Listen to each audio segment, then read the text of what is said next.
Australian cricket's governing body has apologised to India and is investigating claims that visiting players were subjected to racist abuse by spectators during the third test.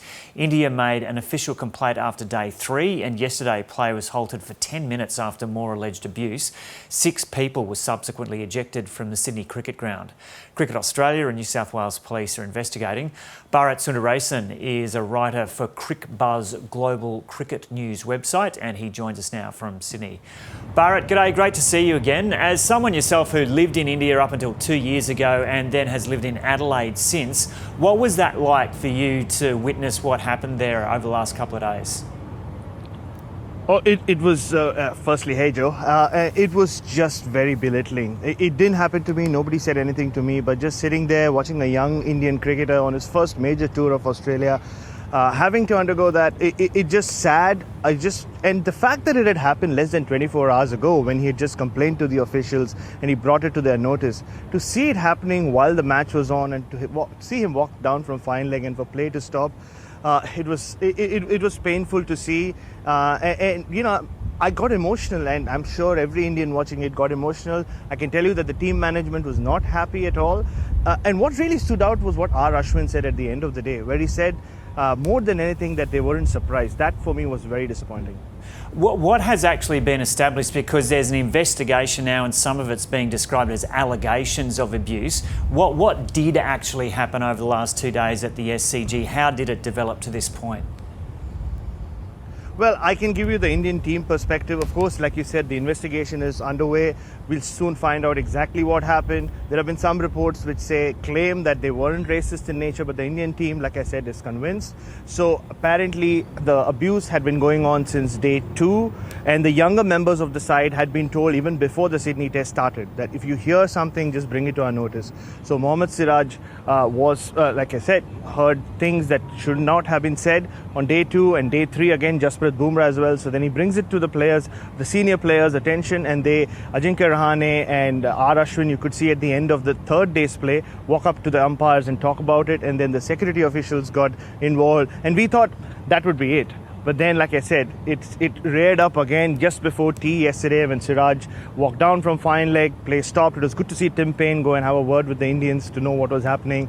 And they stick by their stance that it was racial in nature, and it's not the first time. Ashwin has said 4 visits to Sydney, he's been, he's heard things that he never wants to hear again.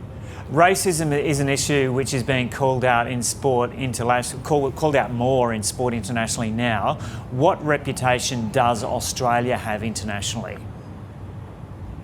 I'll be honest with you about what reputation Australia has in India. And ever since I moved here, Joe, I've been defending Australia's reputation in a way, purely because I don't believe there is a racist country. That doesn't make sense. There is racism in every country. I grew up in India. There's racism in India for sure. The color of the skin definitely matters.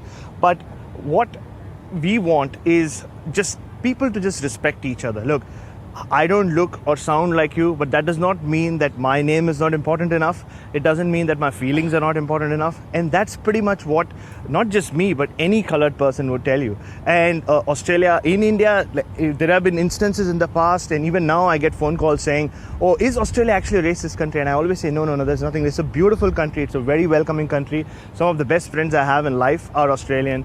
But it's just that you have these elements, and it's so important that you speak up, talk up, and just eradicate it. Yeah. So what should happen to these people if racist slurs are confirmed?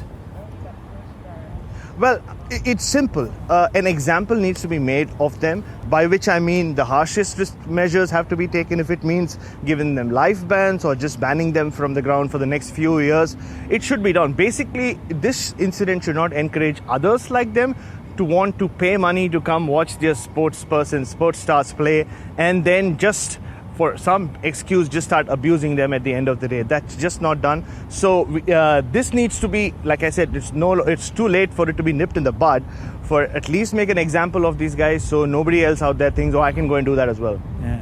And you've said there seems to be a particular problem in Australia. It seems to be particularly bad in Australia from some quarters.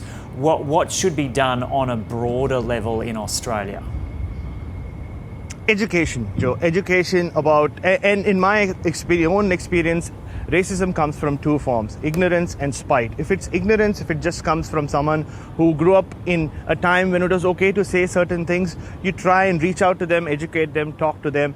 I have realized in my time that just using humor, which I have done in my life, is not the way out. You call them out.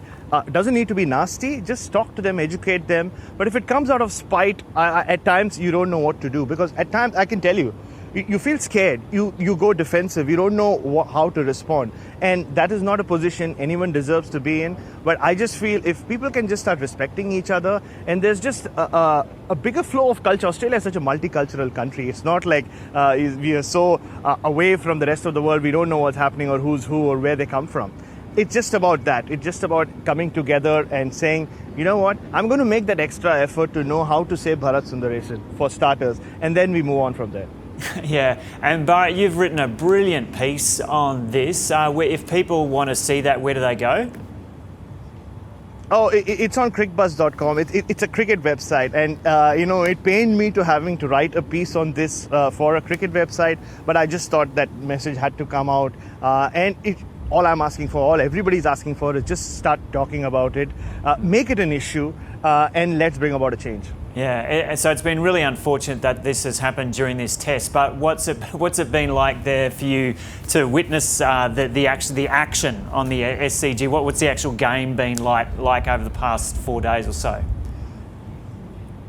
And that's the sad part, right? It's taken away from what has been an outstanding test series. Both teams have been at each other. Yes, Australia have dominated this test match slightly more than any team has in the past in this series. But India still have a game to save. They have their two veterans out there, Rahane and Pujara. Bat for a few overs, you never know. You could make a match out of it. But it's been strange as well, because there have only been 7,000, 8,000 people there. We've been made to wear masks. It's been a strange, surreal experience, but it's been great cricket just marred by things that shouldn't be happening. Yeah, it's always so good to talk to you, Bharat. And I'll just mention once again, Dave, if people want to read a really good piece on this, go to the CrickBuzz website. Bharat, thanks so much for having a chat to us. Thanks so much, Joe. Like I said, just respect each other. Good stuff.